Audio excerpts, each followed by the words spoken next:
Heto na't magtatapatan na ang dalawang team na dominante sa finals, ang Ginebra after natalunin nito ang San Miguel Beermen sa Game 6 series, at ang Talk and Text na maagang nakuha ang spot after natalunin naman sa Game 5 ang Rain or Shine. Tara't silipin natin ang magiging tapatan ng dalawang team na to sa Best of 7 Championship game ng Governors Cup. Siguradong isang matinding bakbakan para sa dalawang import na to ang mangyayari. Alam natin na halos hindi nagkakalayo ang versatile ng dalawang import na to at parehas all-around player nga raw and best import ng Governors Cup. Itong si Brownlee ngayon na may average point na 31.8 points per game, at itong si RHJ na may 30.4 points per game, at siya ang reigning best import this Governors Cup. Isa sa inaabang tapatan nga na mangyayari at tap na nga raw ang pag-aantay dahil malalaman na ngayon kung sino talaga ang best import sa PBA League. Best of 7 ang mangyayaring serye ng dalawang team na to sa finals. Itong Talk and Text na sinasabi ng lahat ng analyzer na isa sa pinaka-dominanteng team nga raw ngayong season at di may tatanggihan mula sa mga teams na ginawa nilang isweep mula sa quarter to semis, e naging consistent and very dominant nga raw ang laro ng tropang Giga mula nang makatapat nila ang NLEX Road Warriors sa quarter finals at tinalo nila sa 3-1 lead sa serye na ito. At ang Rain or Shine na number 1 seed ng Group A sa semis, e maaga lang naman nilang pinagpahinga sa 4-1 lead ng Game 5 series. Talaga nga naman na very consistent nga raw, pero napakalaking improvement pagdating sa opensa ang ginagawa ng tropang Giga hanggang sa depensa sa serye na nangyari, at na-maintain nila ang mataas na average pagdating sa 3-point shooting na 34.5%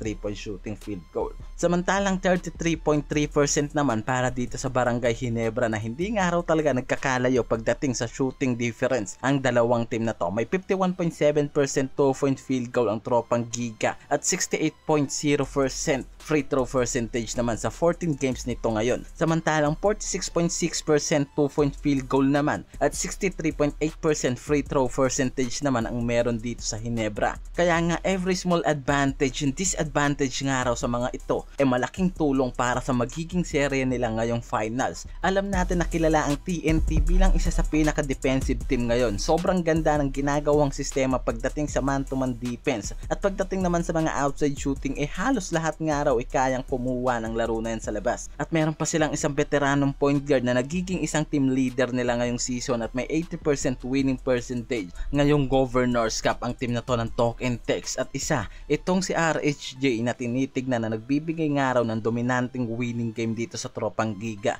dahil sa napakataas na average every game na ginagawa nito mula sa mga outside shooting and mga off-ball offense nito.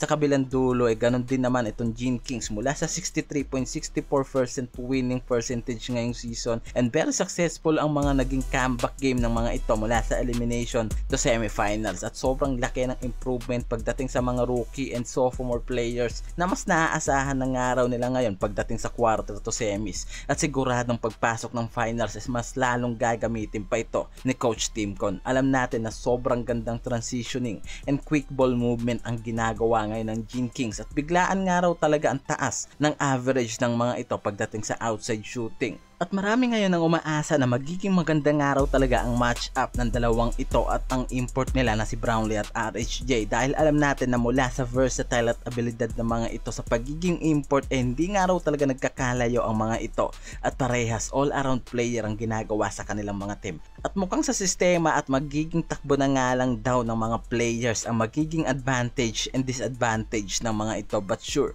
na magiging matinding laban ang mangyayari ngayon sa dalawang team na ito sa parating na finals.